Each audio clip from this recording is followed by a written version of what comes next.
This is a Lopi. It's a traditional Icelandic sweater made out of pretty thick yarn. So thick, in fact, that I have been wearing the sweater for 5 minutes and I am burning up. I made this sweater in 2019 after a trip to Iceland where I had bought all of the yarn. I was really interested in Icelandic sweaters, and when we went to Iceland we did stop at the Alfoss factory store, which is just north of Reykjavik. I was really excited, and part of what I wanted to do specifically was knit a Lopi. A Lopi is very warm. It's like a single ply wool that this is like a heavy Aran weight or almost a chunky weight yarn. My hand knitting gauge is very loose, so I usually go down 2 needle sizes. I think I knit this on size 9s. The ribbing I went all the way down to a 7, which was very, very difficult to knit with. This is a very, very warm sweater, and even though I live in a place where it snows, it's practically unwearable because it's just so hot. I enjoyed knitting this sweater. I thought it was fun. I'd made some modifications to the original pattern. So this was a free pattern. I made a second Lopi in a slightly different pattern for my husband. I really liked knitting them. It was a nice way of constructing them. So Lopis are constructed from the bottom up. You knit one sleeve, you knit the second sleeve, you knit the body, then you attach them here, and then you knit the yoke up from here. So you're decreasing as you go. I have a good amount of yarn left over from my trip to Iceland. I do have enough for a second sweater for myself, so I want to adapt it to be a hybrid of machine and hand knitting. Okay, so here's what I've got.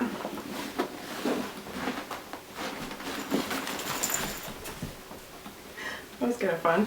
Okay, so instead of using Alfoss Lopi, which is the thicker gauge of yarn, I have lettlopi.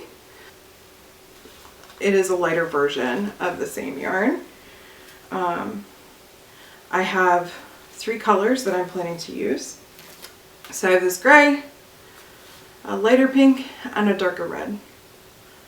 Wow, this sweater is so hot. I need to take it off.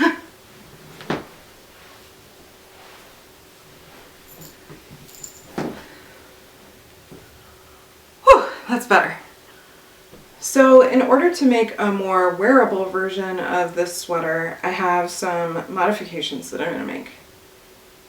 I am at the tippy top of their sizing because their sizing is not very inclusive. The first thing that I'm going to do is I'm going to try and add maybe 2 inches to the bust to give me a little bit more room there. I did add some waist shaping to my original sweater, so I don't know if you can see it. It's just a little bit of waist shaping, so I plan to do that again. The next thing that I plan to do is make it a cardigan. So I am going to steek for the first time. I have actually taken a steeking class specifically to prepare for making a lettlopi sweater. I've just never actually gone ahead and done the sweater. So I will be knitting and then cutting it. And I don't know if I'll add a button band down the center or if I'll add a zipper. My intent is really to make it like a fall jacket. The most ambitious change that I'm actually making though is I won't be hand knitting most of it. I plan to machine knit the sleeves and the body, Then when connecting it, that's when I'll start hand knitting. And the color work's kind of the fun part. The miles of stockinette is a lot less fun to me. So that is what I plan to do.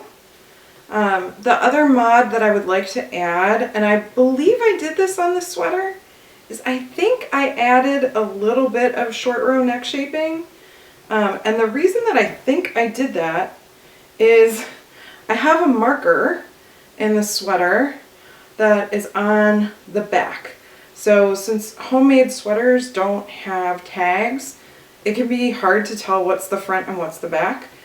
As written, these patterns are reversible. They have no waist shaping and no neck shaping. So you wind up, you could see that it kind of hit my shoulders a little bit weird. So I'm gonna make sure that I do the neck shaping to give it a little bit more height in the back and like a little bit of a scoop in the front. It's not gonna be a scoop neck, but it'll be a little more scooped. So this is gonna be quite the adventure.